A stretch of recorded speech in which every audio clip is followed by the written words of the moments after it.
All right, so we are starting week 2 and we are doing chapter 2. And so hopefully you already had a chance to look over chapter 2 in your book and also to look over the video lecture for chapter 2. So please make sure that you are watching the video lectures. A perfect time to do that would be Mondays during our class time. That way you're ready for Wednesday's class. So you can ask questions if you have questions. I can ask you questions and we can make the most of this. So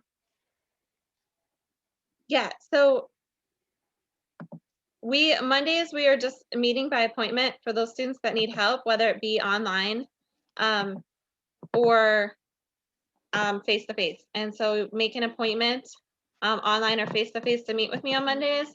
Mondays are days that we would normally have our lectures, but I already pre-recorded our lecture sessions.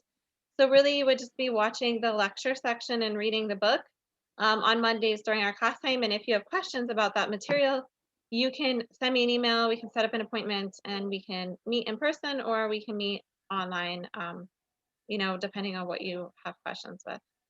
Okay, otherwise on Wednesdays we meet on here and we will work together as a class. And I am going to quiz you on some of the course material for what you were supposed to have read on Monday. And then you can ask me questions and I'll try and show you something that, I think might be helpful for that particular chapter. And then we'll do breakout sessions at the end of the class. Does that make sense? Yes. Oh, my name, to bring. So I was named after Star Trek, to bring. So that, yeah, that's, if there's any Trekkies in here, you can call me to bring. It's kind of, everybody's always scared because they don't know how to pronounce it, or you can call me, Miss Daly or Professor Daly, whatever works for you. Either way is fine. So I have a really hard time with accounts because they can't get my first name spelled right, so it's always wrong in the system, and then my last name's always spelled wrong in the system, so I just give up. So they can never find me. Yes, it is very unique. And my father was a really huge Trekkie. He was really into Star Trek. And so I thought it would be really neat to buy him the episode where they have to prank. She's only in one episode. She's supposed to marry Spock. And so I got him this little figurine of what to prank and everything on it. And he said, "Oh, I'm not really into Star Trek anymore." I'm like, okay, so I have a name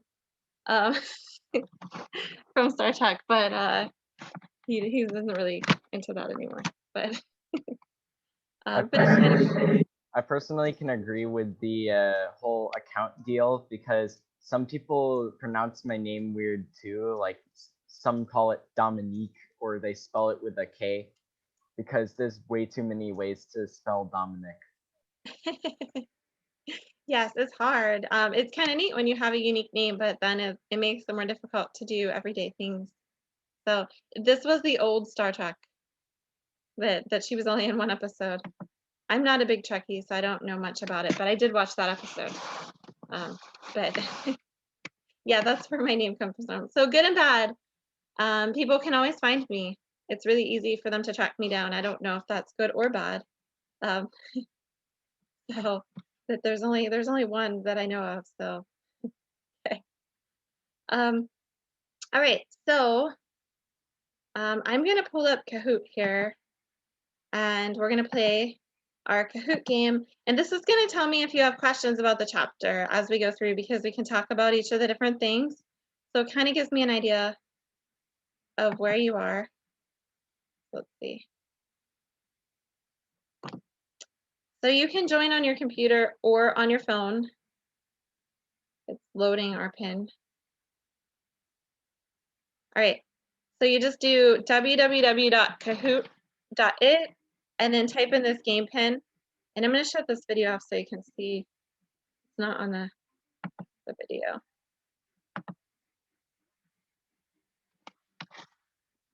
You can just use any nickname you want. If you want to use your real name, that's fine, but just If you don't want people to know who you are, you can use a nickname.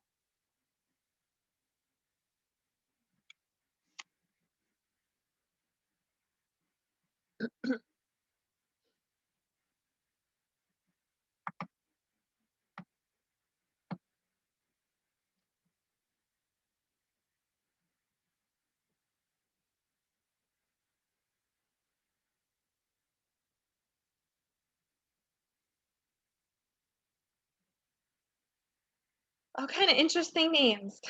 Okay, let's get started. LeBron James. LeBron James. All right, so some of these are tricky. What is the value of z after the following code is executed?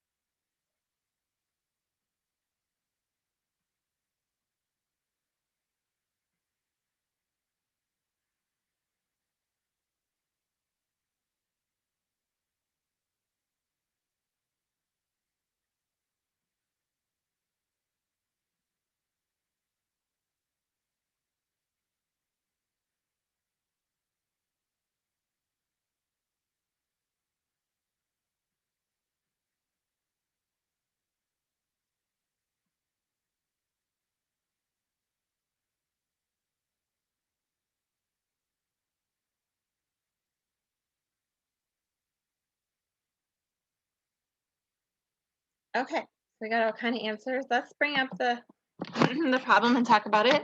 So we have two variables. We have an x and a y. X is 5 and y is 28, but they're both integers. So when you look down here at this equation of y divided by x, you can see that it's in parentheses, so we do that first, right?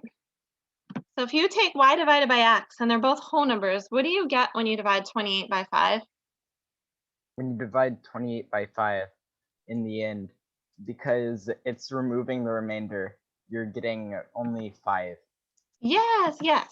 You get 5 because they're both whole numbers, so you just chop the ending. You don't round it, you just truncate it. It just gets chopped off. So 28 divided by 5 actually becomes 5, and you don't want the remainder on there. And then here, this is called casting when you put float in parentheses like that. So float is just a decimal number with less precision than a double. And if you take an integer number and you float it, you really are just adding the decimal to it. But because you already have this answer of 5, you're not getting back that decimal that was the answer. You're just adding a 0 to it. So you're just getting 5.0. Now, however, if you wanted this to actually be a decimal answer with the actual precision, you would need to make one of these numbers a float or a double to get the decimal version. They both can't be integers here, because if they're both integers, then you're going to get an integer as an answer.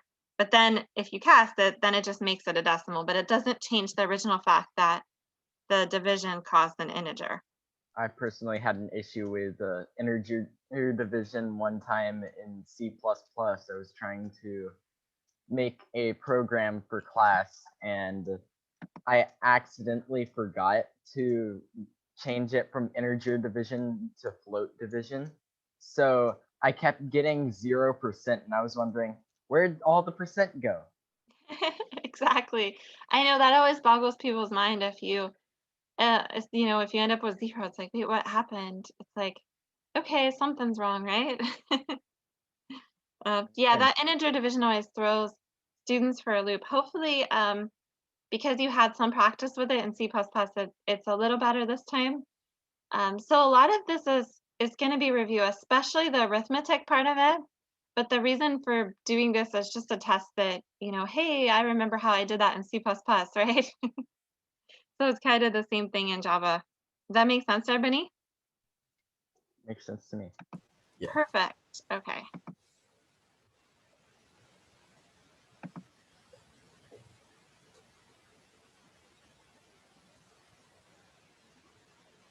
Okay, so try and do this code and see what you think the answer might be. This is a tricky one.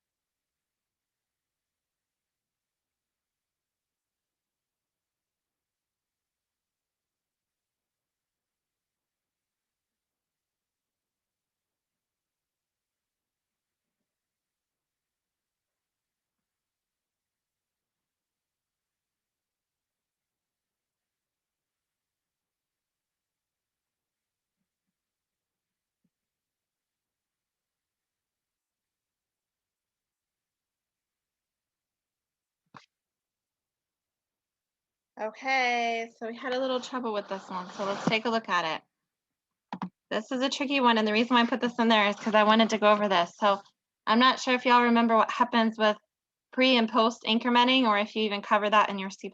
Did you talk about that in C++? Yeah, we covered it, Covered it at a least in little. mine.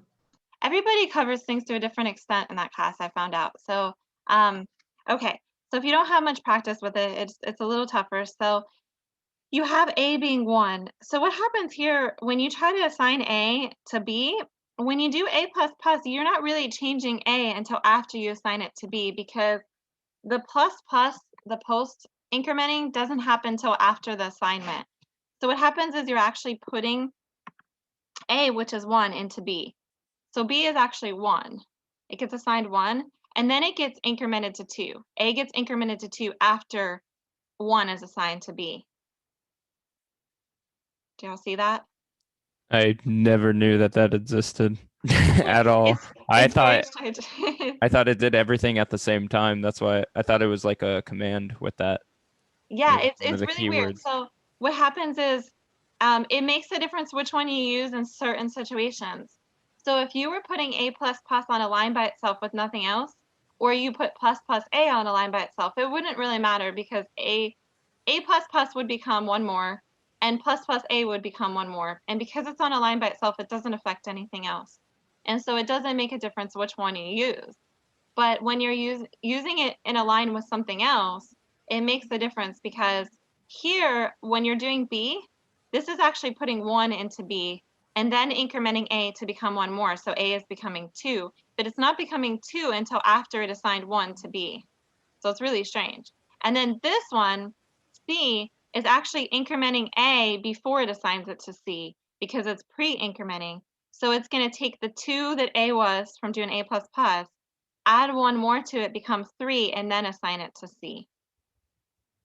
So it's just a matter of, if you use plus, it's going to happen first, and if you use the plus before the variable, it happens post, or it happens pre, it happens first, and if you use the plus after, it happens post, it happens after. So it's really weird, because we had this one program, I remember it threw everyone off, because they wanted to add 1 more to the variable n, for example. So they put in the printout n++, right? And a printout statement. But it kept saying the original value of n. It didn't say 1 more than what it was supposed to be. And then we talked about why that is. If you put plus n, it prints with the upgraded version. But if you put n++, it actually prints n and then adds 1 to n after it prints it. Okay, so if you put n++, so there's a difference between, so when I'm doing this, what I'm saying is, basically, if you do this, it doesn't matter if you do that or you do this. It makes no difference, because it's on a line by itself. But if you do something like this, it makes a difference, because it actually, n will be whatever it was before. It won't be the plus version. Whereas if you do this, it will be 1 more than what it was before. So if you put it on a line by itself before the sign, it gets updated before the line. But if you put it on a print, it actually prints before it updates if you put the plus after. So if you were to then to print n after this, it would be 1 more. But at this point, it's the original value. And at this point, it's the one with 1 more. Is everybody with me there? So why would it be 3?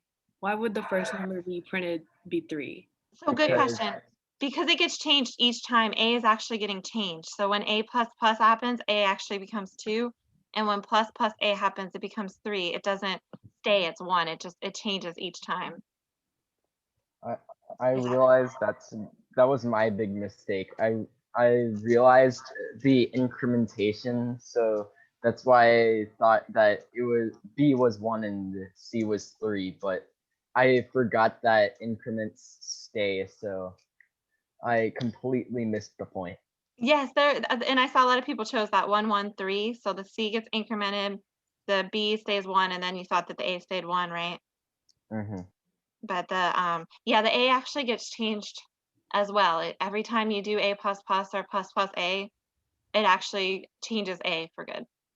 I was but trying it's a to matter of when. click the answer on your computer. So I was like, what's happening? Why is it not clicking? I gave you too much time. No, just kidding. Can It's I ask you okay. questions, Professor? Yeah. Doesn't it make B2 because B equals A plus plus? So No. So yeah, that's a good question. So it looks like it would, but it doesn't actually. The way that it works, it's very confusing because plus plus after, it's called post incrementing, happens after the assignment operator. So it actually assigns A to B before it increments because it's post. But when you do pre, like here over here in C, it happens before it assigns it. So it's a matter of when things happen. And so if you look, there's charts out there for order of operations. And the post incrementing or decrementing doesn't happen until after the assignment, but the pre happens before the assignment. So the assignment is putting whatever the number is into the variable. And so if you decided to take like the Oracle test, they'll really test you on this post and pre. They love it. They love messing around with putting it in an equation so you know if it's supposed to what order it's supposed to happen. So that's why I wanted to make sure that y'all know what the difference is between post and pre, because there is a difference. We can't just ignore that because if you put them on a line by themselves, it doesn't matter. But a lot of times if you put it with something else, it will affect the outcome. And so I just wanted to go over that with you. I know this is kind of a strange thing that you would probably never do, but you might end up with it in like a printout and you might be saying, like I was showing you, why doesn't that increment? Well, because it happens after if it's post, and if it's pre, it happens before. So it's just a matter of when you want it to happen. Do you want it to increment that variable after it does the current thing or before? If that makes sense.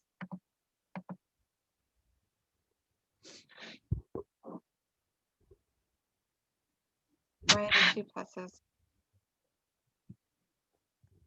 Two pluses around the, you mean in my notepad down here? I had, what happened to my? Okay. No, it was in In the here? media picture on Kahoot. That's Oh, what in you- here? Yeah. Oh, yes, those are just concatenation. That's right. These Unlike plus signs. Unlike C++, you have to add pluses in between the things you're going to concatenate. Yes. And then the commas are just to put commas in here because it looked really weird if it was just 3, 1, 3. So I put commas in there. That might have been confusing. And I know you use a lot of the formatting in C++. You put comments and then you put the variable at the end, right? So it's a little tricky. So yeah, and these pluses are just a join so that it actually puts the output, the value, and then it puts like a comma, and then it puts the value, comma, and then the value.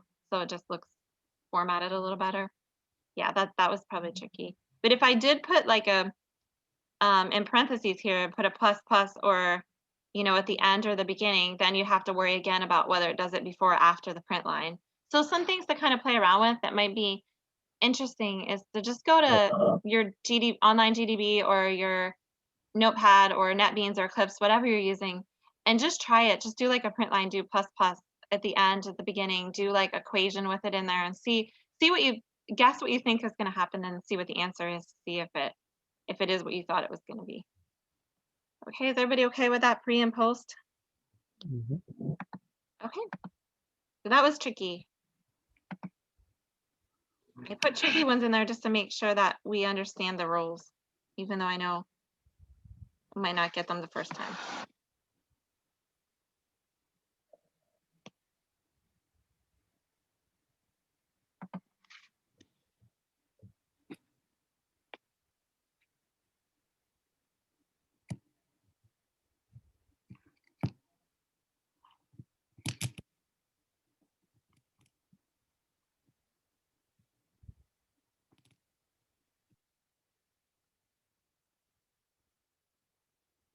Okay, so let's take a look at it. So it is false. It looks, if you look at it quickly, it looks like it would print 4 because you would think that A is 2 and B is 2, and if you add them together, you get 4. Emmanuel, I'll mark you down later. Sorry. We're gonna start at 11. I just started the first week at 11:30 because people were coming to campus and they were confused. But all the other weeks we're gonna start at 11.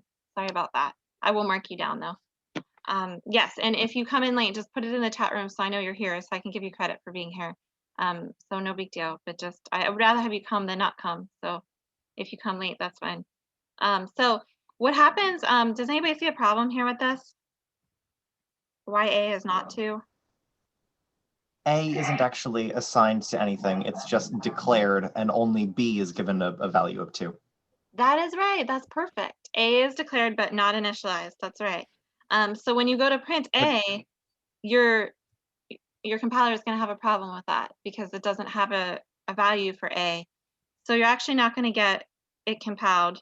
And if I were to put it in NetBeans, you would get some red underlines on this code. So I purposely didn't put it in NetBeans so that you didn't know if there was something wrong with it or not. But these are the types of questions you would see if you were to go for like an Oracle certification.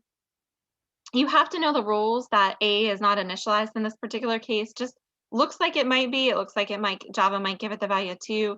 In Java, your integers are not initialized at anything. So it's not like given a default value of 0 or anything like that. So if you don't initialize it, it doesn't have a value. And if you go to use it later, it's going to have a problem with that. So you need to make sure you initialize all your variables. So you have to put an equals and put a number in there so that it can do it. Does that make sense to everybody? Looks like I have some questions in the chat. Okay. All right.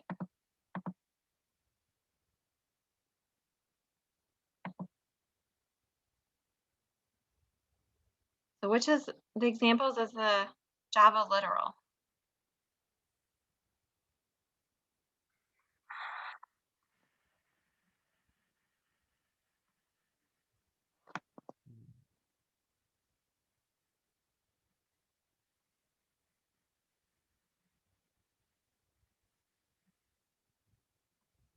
Okay, we got all kind of answers for this one. It should be true. So Java literal is just basically if you heard of like a string literal, a literal could be a number, it can be a string, it can be a value of true or false. That is what a Boolean holds.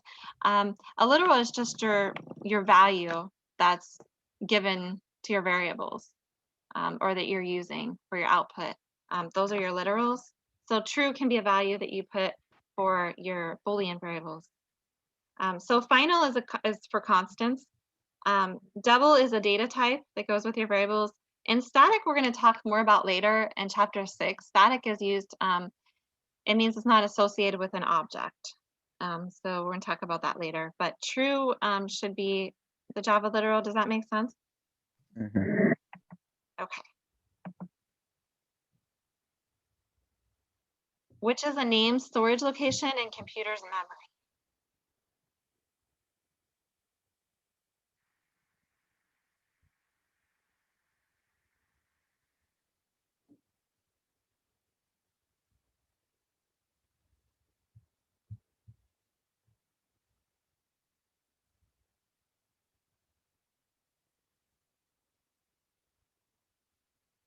Yes, variable should be the answer.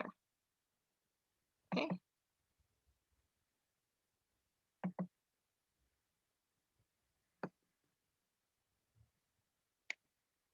Okay. Now we need to do some arithmetic here. So see if you can try and solve this.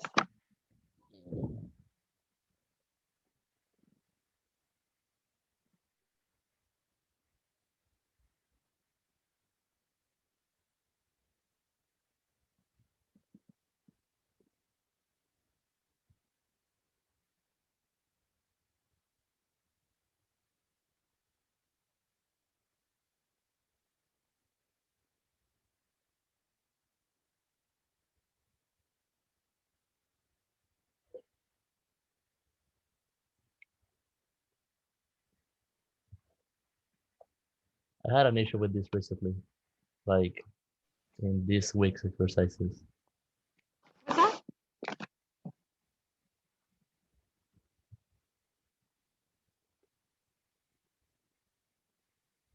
I realized my answer was wrong too late.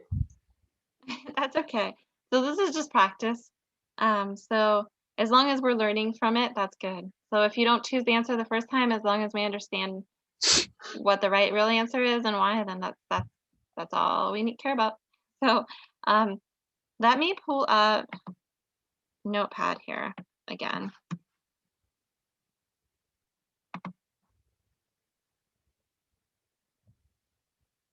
Okay, I want to pull up I'm gonna have them both at the same time. Okay.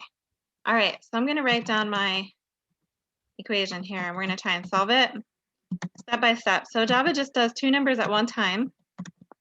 So we're only gonna do two numbers at one time. So what are the first two numbers that we need to do?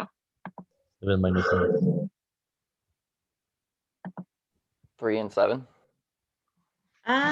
We gotta do the parentheses first. 7 and 1. Yeah, 7 minus 1. So 7 minus 1, even though the subtraction is further down the list, and multiplication, division, and modulus are at the top, parentheses are before all of that. So we have to solve the parentheses first. So if we rewrite this, we should do the 7 minus 1 first, right? So then we put 6 in place of that. Everybody okay with that so far? I like your percentages on which one to choose. I thought it was C. You should always pick C. Okay, so what do we do next if we have it like this? What's the next thing? You do the mod. The module. So that's a good guess, but you got to start at the left-hand side, the equals, and work your way over. And division, multiplication, and modulus are all at the same level. So even though when we write it, we have to pick one to put first, they're all at the same. So it's when you start at the equal sign, it's whatever one you hit going from left to right. So which one would I do knowing that?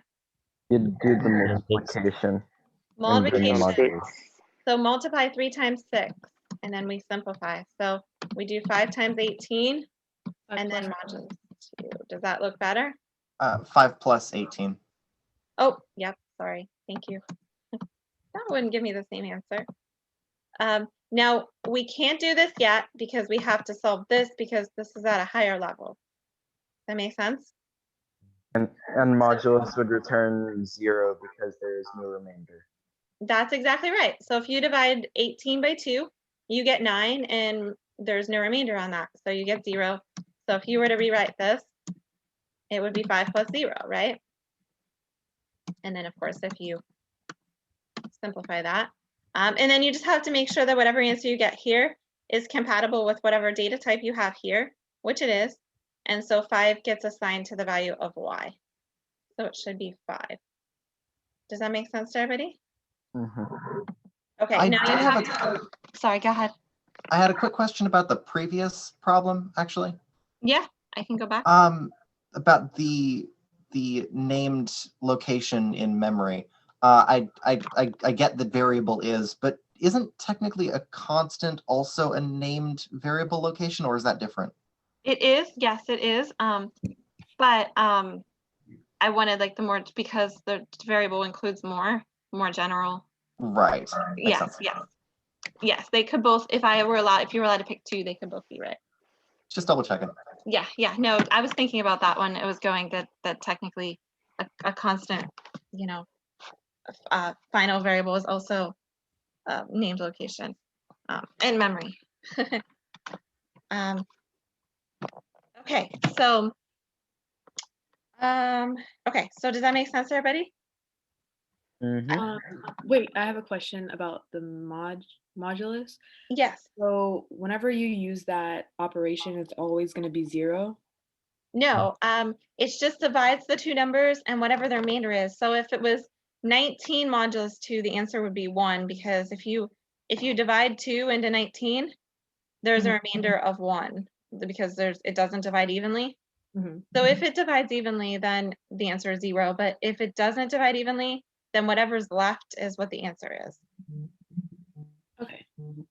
So do you just divide it, and then whatever the remainder is, that's the answer. So this modulus works great for like if you're trying to find what numbers are divisible by something else, because if you take a number and you do modulus with it with another number and the answer is 0, then you know it's divisible by that number because there's no remainder. So it's good for that. You don't use it that often, but you'll see it come up. Normally these would be variables as well, but I have numbers in there And the reason why I put numbers in there just to make it easier so you don't have to fill in all the the numbers into the variables. But normally you have variables in there that would change because otherwise you just get the same answer all the time. But I just wanted to make sure you knew the rules of operations, so that's why I did that. Okay.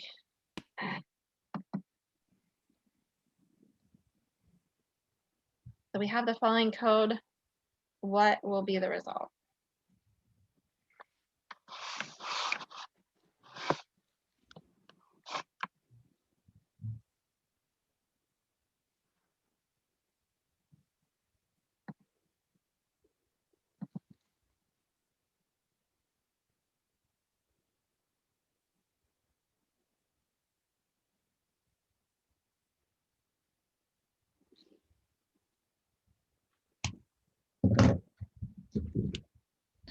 Oof. Okay. So let's take a look at it. So we have x is 5 and y is 20. They're integers. This is the shorthand operator. So what it means is to take x and add 32 to it and then replace x. So the longhand version of that would be x equals x plus 32. So really you're just taking 32 plus 5. So you get 37.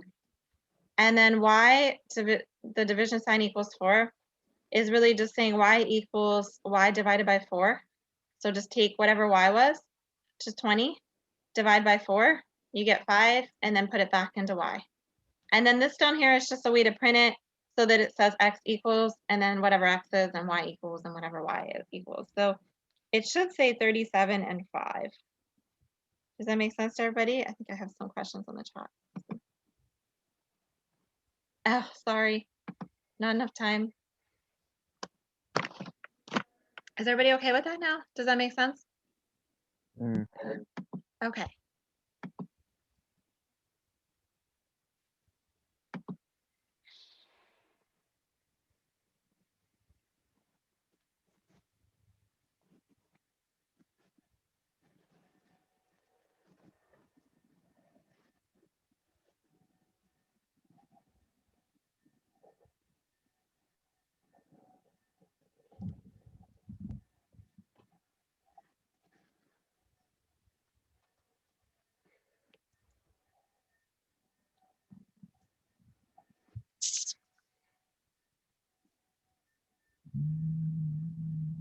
Questions on the quiz.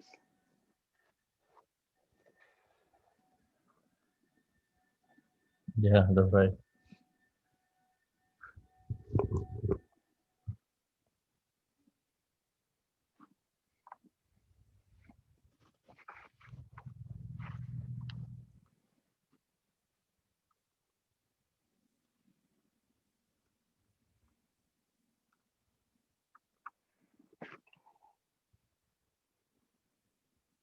Okay. You might think that it might be this A because it can add them together, but when you're doing Java and you're doing printout, when you do concatenation, you're taking there are, which is a string, and adding it with x, which is 578. Whenever you add those two together, it makes a string that says there are 578. This 578 becomes a string that's part of this string. So when you add 5 to it, it joins the 5 with the string instead of adding it to x. So it doesn't actually do arithmetic here where it adds the two numbers together. It concatenates them and joins this 5 to be part of this 578 string. So it just takes the 5 and tacks it on the end of the 8. So that becomes 5785. And then this means new line, and then this is on the next line. So I think the main problem is here is when it does x plus 5, it doesn't actually add them, it joins them. And so you have to be careful. If you want to do any type of arithmetic in your printouts, I recommend you put parentheses around it, and then it will do the arithmetic. But if you leave the parentheses off, you could have this problem, especially with adding. Doesn't really have a problem with multiplication, division, or modulus. But because the concatenation operator means to join strings, means to join it, then it could just get joined with a string and not add it. It just concatenates it. Does that make sense? Should be this first one. So I know it's strange because you think it would add them and you would get 583. Brutal. Yes. Just testing that you know all these different rules, right?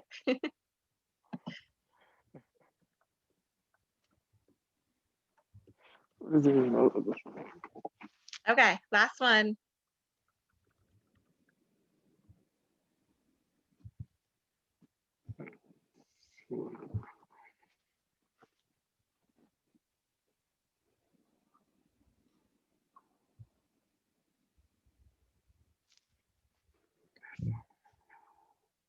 Okay, let me tell you how I love this answer, will not compel. Um, I'm just being sarcastic, actually. If you are taking one of those Oracle tests, will not compel, you have to check it first to see. That's the first thing I would do, is check it to see if there's anything unusual in there that would cause it not to compel. And then if everything looks right, then you can go see what the answer might be, because just glancing at this, you might think that either it would take 6.5 and put it in B, and then when you add them, you would just get the answer, right? Or, maybe it could join 6 plus 5 plus 6.5 and get a string. But actually, if you don't have another string to join it to, it actually will add them.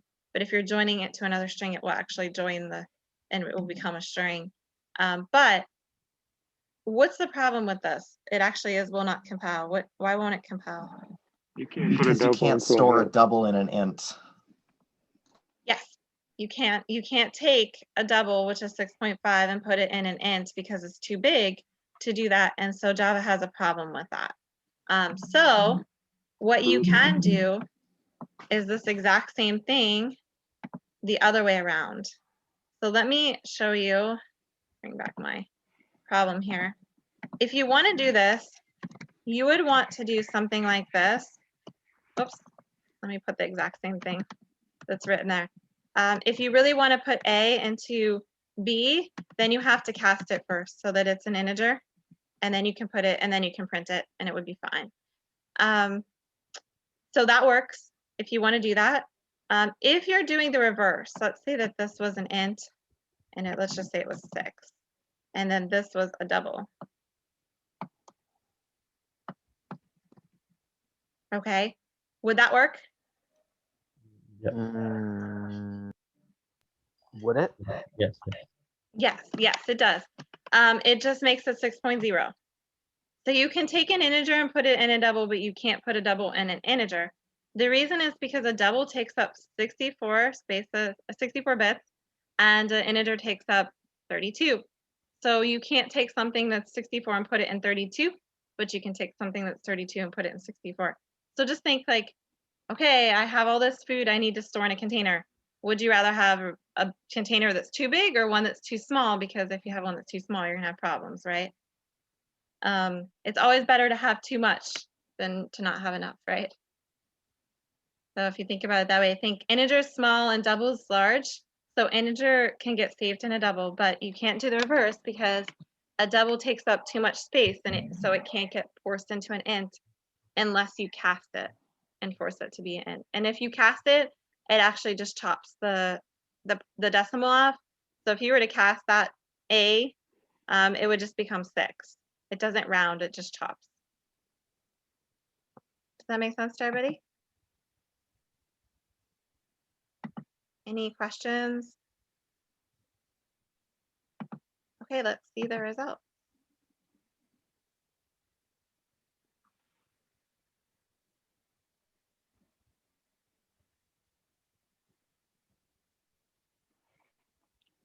Oh, Good job, yay. I was so excited. I thought that Python was gonna win in the challenge of who will win Java.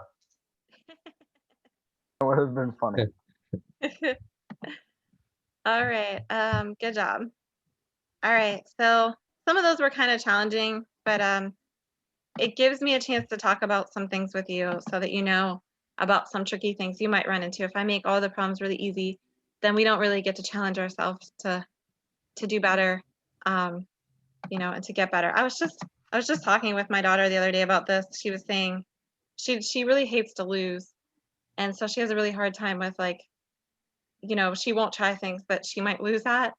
And I said, if you never lose, you never get better. Like if you never challenge yourself to do things, you never get better at it. So it's good to have challenges because, you know, then you can learn to think outside the box and get better at it, right? So I know it's And tricky. So even if you didn't get them right, hopefully you understand it now. And if you ever come into that problem in the future, you're better equipped to handle it, right? And another thing is if you view failure or defeat as a negative kind of thing, then it's likely you're gonna end up feeling bad about it and just giving up. Yes, yes. I was talking with her exactly like that because she won't play video games because in video games you have to lose. You can't win the whole beat the whole video game the very first time you try it. And she won't play because if her character dies, she gets really upset. Uh, but I said, how do you think you get better? You can't. If everybody beat it the first time, it wouldn't be a game. It wouldn't be fun if everybody just walked up and beat it, right? So It you wouldn't be. have to accept it and then realize what you didn't realize the first time to fix it the second time, the third time, right? That's why I give you a second attempt with the quizzes. Now, after you go through the course and you've practiced and you've done this, then the final exam, we do have to make sure that we study because there is only one attempt at it, that you're ready to go for it. But you've had practice the whole semester and you can review your quizzes and everything else to hopefully do well on that. So okay, so I want to show you something. So the chapter is about arithmetic and variables and everything, but you've practiced this in C++. We just went over some of that. I want you to take time to practice that, go through the checkpoints in your book. You're going to go through exercises and practice and, make sure you understand those rules. If you have any trouble with any of those rules, please schedule an appointment to meet with me and we can do more practice with that. But what I want to talk about right now is I'd like to do a project with you that's real simple. You don't have to do this, you can just watch. I want to show you scanner and JOption pane because those are things that you haven't had in C++. So what I'm going to do is I'm going to add an import at the top of my Java program for the scanner. So the scanner, I want to talk about this. The scanner is input through command line. So the scanner is in a package called Java Util. And all this means is there's a folder out there. You have this Java code, which is your Java library, and it's in a folder structure, just like you save your files in folders. So the scanner file that we're looking for right here is in this folder called Java and in a subfolder called util. That's all that means. And so whenever you're going to use that code, you have to put that at the top. Now, when we use like system out print lines, we don't have to put any imports at the top. And that's because that's part of the Java lang package, which is basic and everybody uses it. So they said you don't have to import that. So java.lang package, you don't ever have to import because it's already available to you. So what that means is I can go ahead and create a scanner object. I can call it maybe I for input. And then I'm going to say equals new scanner. And then this is system in. You don't have to understand every part of this. System in means you're taking in data through the keyboard, and then system out, of course, is the monitor. So you don't have to understand every piece of this. In chapter 6, we're going to talk about objects, and it'll make more sense. But this is creating a scanner object, and that's all you really have to know at this point. And then if I were to type the code, let's say we were to do like, okay, I want to take in a double. So I'll say double n equals. The command for doing that is to say whatever the scanner object name is, like I in this example, dot next double, for example. If you wanted to take in an int, it would be next int. So this is called a method, right? And this method doesn't have any arguments. This method is going to take in the double that the user types into the command line. Now, if you were to run this, the user wouldn't know what they're supposed to type. Like there's a blinking cursor here, but it's like, how would I know I'm supposed to type in a number? Because it doesn't say anything, but I can do that. But I don't really know that because it doesn't say that as directions. So you should put like a system out print to tell them what to type in, like enter a number. And that makes it obvious that they're supposed to be entering a number. So now it says, okay, now I enter a number. Now, if you use print ln here, then this number jumps to the next line. If you use print, then it stays on the same line. So it's just a matter of what you like. I like it on the same line, so I use print and not print ln. But this takes in a number. Is that okay with everybody so far? Okay with me. I'm I'm kind of looking at this and realizing how much it's similar to C++, in that in C++ we had C in, C out. C in would take in a number from what the user was inputting, and then C out would just print something out. Yes, just different syntax. You got it. Yep. And then what we can do is we can print it. So we were already doing print. Now, you may remember printf. Did any of you use printf in C++? Looks a little different, but there's the printf. Have you used this before or no? Yeah, a few times. I know every class is different and different teachers teach it different ways. And for our C++ class, we have many teachers teaching it, right? So this might look familiar to you or it may not, but it's a way of formatting. So you do %, and you can do things like, let's say you want a comma in your number. You put a comma here, and then how many decimal places do you want? And then F stands for floating point number. And then you do something like this. You put a comma and you put the variable. So this is the formatting. This % tells it that you're going to do your formatting. F tells it it's a floating point number, a decimal number. And this is how many decimal places you want. And this is whether you want a comma. You can also add another number right here where my cursor is that has like padding space or leading zeros. I don't typically do any of that, but if you want to add like padding, you can add like 10 spaces of padding, or you can add some zeros. I don't typically do that, but this is a basic formatting. Okay. If you want to do printfs, yes, mainly used in C. I usually don't use them in Java, but I wanted to show you this to kind of remind you if you saw this. You can use like D, actually D stands for integer number. Kind of tricky, sounds like decimal, right? F is for the floating point numbers and D is for the integers. S is for string. So if you were to run this, you would get, if I type in a number that has a bunch of decimals, it's going to give me 2. Going to round and give me 2 because I have that formatting here. So this should look very similar to what you did in C++. Command line with command line formatting. Okay. But what I want to do is, instead of using printf, because printf is restricted to just be command line, right? We don't always want to do command line. Okay. So we can do it another way. And I want to show you this because this works for any form of output. If you're using message boxes or if you're using another form of graphical interface and not just printouts and the command line. So instead of doing that, we can do, we can create a variable called output. And in Java, we can use something called format that's in the string class. So we say string.format, and we don't have to import anything for this because the string class, the string file, is already in the Java lang package. And what we can do is we can just take this output that I had here and put it in here. The same thing that you would have written the same way, except you do it like this, and then you can save it in this variable, and then all you do is use that variable here. The reason why I think this is better, it does the same thing, is because it can work when you're doing message boxes and other forms of printouts that aren't command line.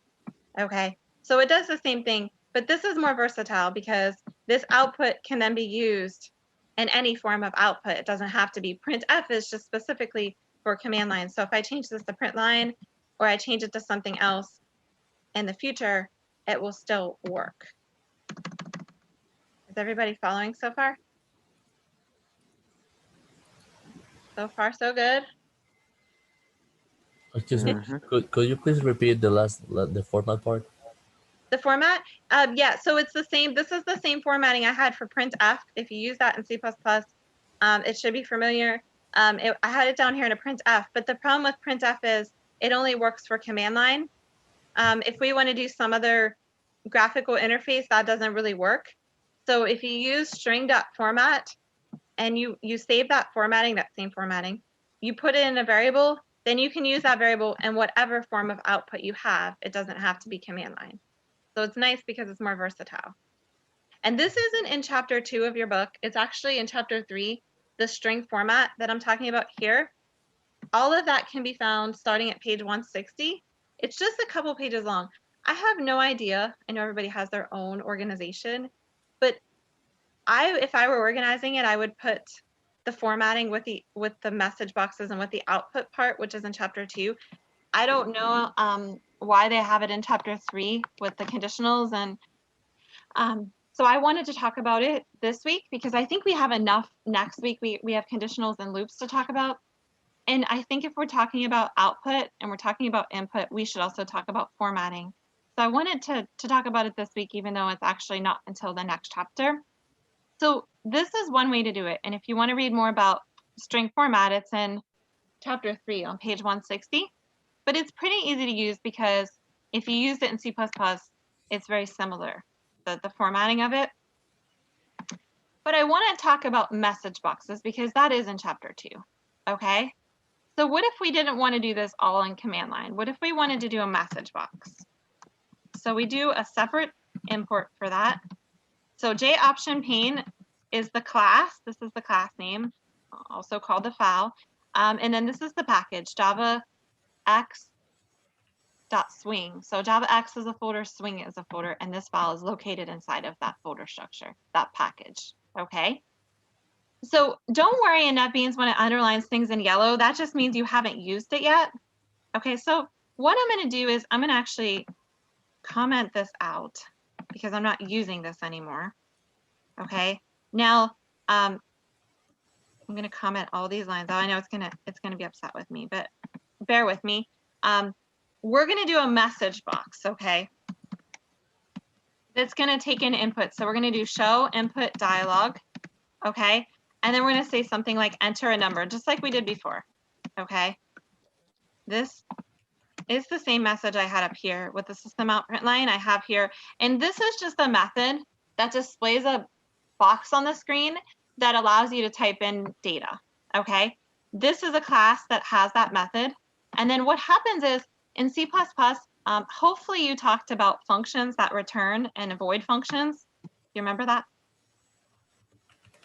Yeah. Void and non-void functions. We're going to talk about those a little later, but we kind of have to understand what's going on here. So this, we call them methods in Java, not functions, but this method returns data for us. So it's going to actually return a string. So we're going to save that string in a variable. It doesn't matter what the name is, whatever name you think is a good name.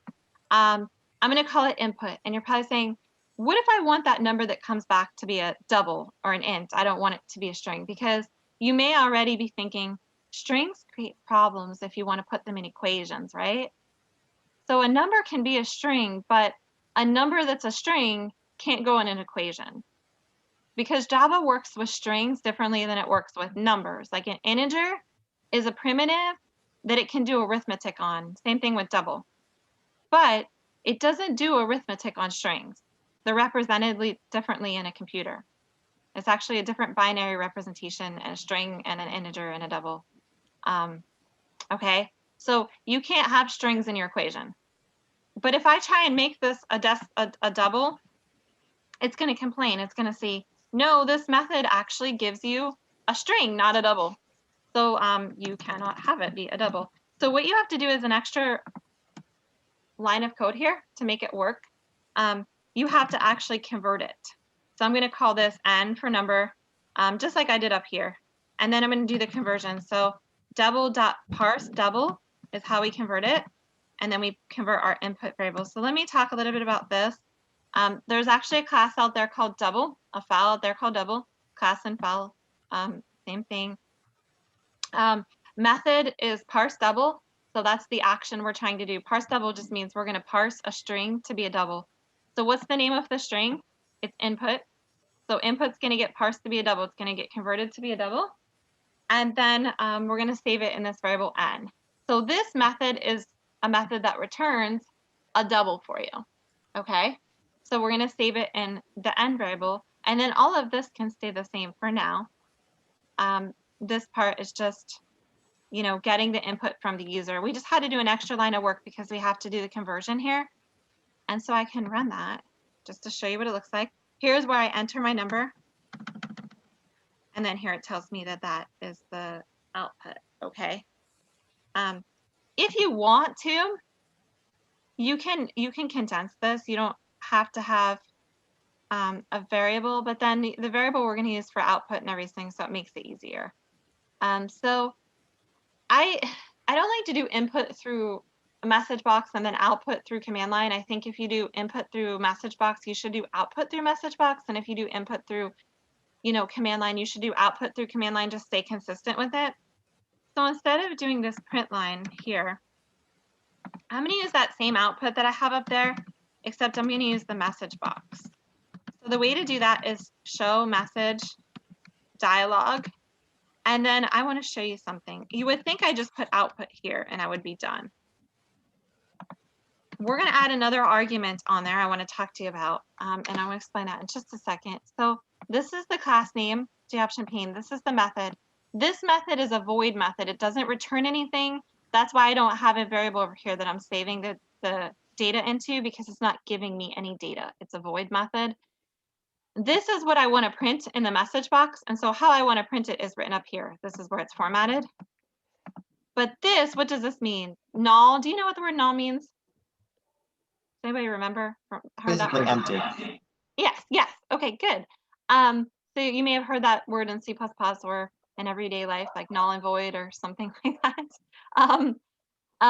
So the question that it has, the parameter is, what's the parent component for this message box? And that means like, what's it attached to? What other graphical component is it attached to? It's not attached to anything. I just want it centered in the screen. I'm not attaching it to any other graphical components. And so I'm just going to write the word null in there to satisfy its need for an argument. And what that does is it tells the computer, oh, just center this message box on the screen. It's not attached to anything. Okay, so I have to answer that argument, and then I can do it. So I can say, put a number in there, and it's going to go ahead and give me 2 decimal places rounded. Okay, does that make sense to everybody so far? Sense to me. Okay, sorry. My dog is laying next to me and she is snoring. I keep trying to wake her up. If you hear in the background, I can't win with our dog. She has to be with me, and she just okay. All right. So I want to show you another way to do this. So this is one way to do it. Pretty easy to do. But another way that people use that I like, but you don't have to use if you don't like it, is a decimal format. And I showed you that. I have the notes for that on Canvas. So under the modules, you'll see a PDF that has the decimal format in there. So the import for that is java.text.decimal format. Okay. And so this is the import. And again, it turns yellow because I haven't used it yet. And then before you do your output, this is where you would do it. So you can do it anywhere in the main method as long as it's before your output here. So you say decimal format. This you're creating an object just like you did with the scanner. You're creating a formatting. Basically, you're putting your own formatting of how you want it to be formatted. You're creating your own formatter. So you say equals new decimal format. And then you put some sort of pattern here. I'm going to talk about this pattern in just a bit, but I'm going to put it there for now. And then what I'm going to do is I'm going to create another variable, string output2, to show you this is the second way that you can do this. And then you're going to put the name of whatever you called this formatter. I called it F. Then the method is format. And then and I have this all in the PDF directions for you too, because I know this is kind of fast. You're going to format the N variable. Okay, because that's what we were formatting before, the N variable. So it's just as another way to do it. And then this would be output2. Okay, so I want to show you this is actually the same results. So, oops, got carried away there. Okay, as what I was doing before, this is the output2. So the difference is, and you're probably saying, what does this mean? So what that means is that you will have 2 decimal places, and the 0 stands for your places. But the difference is, watch this. If I put a number here, like 6, I'm going to get 6.00. You may or may not like that. So the zeros represent a placeholder that's going to be there if there's no number there. So if you have a number that doesn't have 2 decimal places, it's going to put 0 there instead of leaving it blank. If you don't like that, let's say I had the number 6 and you don't want that there, then you can put the pound signs there and it won't put the extra decimals. But if you had a number that did have enough decimals to do that, it will display them. It just doesn't add zeros when there's no decimal. So some people like to put zeros here for having them there all the time, regardless of whether you have a number there. And then some people don't like that. I am not picky, so whichever way you do it is fine as long as you get 2 decimal places. If a number, you know, has 16 digits, then if it has 2, that's great. And if it doesn't have any decimals, then if you don't display the decimals, then I'm fine. If it doesn't say like 0.00. So either way is fine with me. So if I just say 2 decimals, it doesn't matter if you put the zeros on there or you don't. That's up to you, whatever way you like it. If you put the 0 before the decimal here, what that does is if you have a number like 0.5, it'll say 0.5. But if you don't want it and you put a pound sign there, then it'll say 0.5. So it's really just a preference thing. Does that make sense? Yes. Okay. Excuse me, I have a question. Sure. You as a programmer, would you recommend using the decimal format or the string output? Like which one do you prefer? They're both, I think they're both equal, whichever one you prefer. You should probably know of both of them, but then just pick which one you like. There's also a number format that I gave you in the modules that does currency. So you can force this one to do currency. You just put a $ here, and then you put a comma. So it looks really strange. So bear with me. You put the pattern like this, and what the comma does is it tells Java to put a comma in there if there should be one, if it has that many numbers. So with the decimal format, it never, like, you don't have to do this. Students will see, do I have to do this? Do I have to keep putting this out like this? It automatically continues that pattern. It's never going to, you actually don't need that other one. You just can put a comma there. Just like I have the comma here. You don't need to put numbers out to the left because it's never going to chop your whole numbers. Like if you have a 1,000,000, it's not going to chop it because you don't have enough places here. It's only concerned about the decimals. But if you want a comma, you do have to take it out 3 and put a comma so it knows to put a comma. Okay, so you can set up this would be currency. This sets up currency, so you don't really need the number formatter. If you want to use the number formatter, I have in the directions in the PDF. I like the decimal format because it does all of it. It does but the string format does too. You can add a $ in here too. So it works too. So either way works. The number format, the purpose of it is just so you don't have to set up the pattern if you were doing currency, but you can make this work with either one of these two without the number format. So that's why I think it's better you know those two, but whichever one you prefer. Thank you. Okay, but I don't really want the $ on there. I just wanted to show you. Okay, so the other thing that I sometimes forget to put on there, so I want to talk to you about is this system dot exit, and then you put 0 in here. Now what that does is these message boxes actually kick off a thread, and to shut down that thread, this does that. So whenever you're done with a main method, this will end the thread, so it's not running in the background. If you don't do it, it's eating up extra system resources.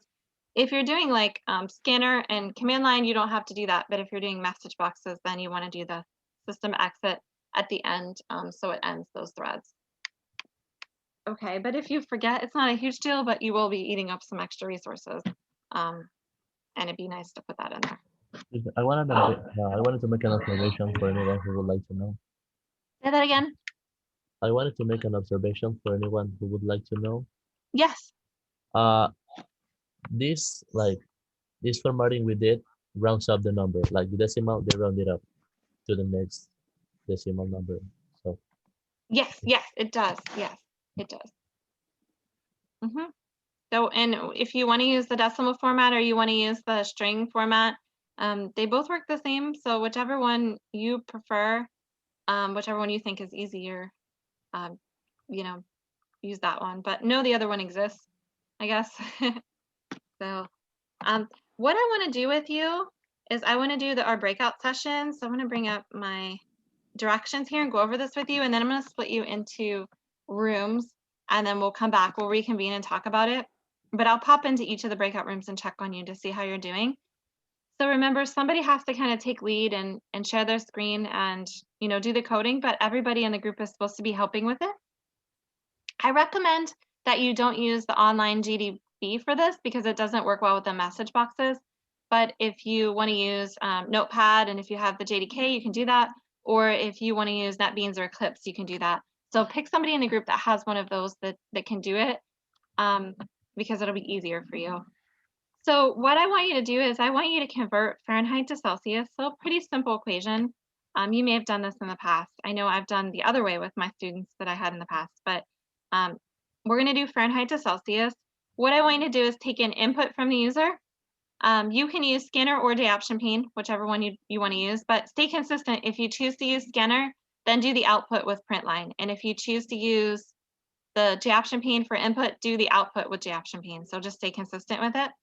I have the calculation here for you. So whatever you take in for the Fahrenheit, just subtract 32 and divide by 1.8. So you have to have an equation and then print it off and test your formatting. So it doesn't matter to me if you use decimal format or string dot format, whichever one you want to try out. If you want to try them both, that's great. But just see what you come up with. So this class ends at 12:45. I imagine that we'll be done way before then, but I don't like to set a time limit on the Zoom rooms because then I feel like if you're finishing up and you need like 1 more minute, it doesn't let me change it. So what I'll do is I'll pop in the different Zoom rooms and see how it's going. And then when you're finished, if you just come back to the main room, then I know you're done. And then we can talk about it as a class and see if you have any questions. But I can see what everyone's doing. So I'll split you off into groups. I'm going to stop this recording.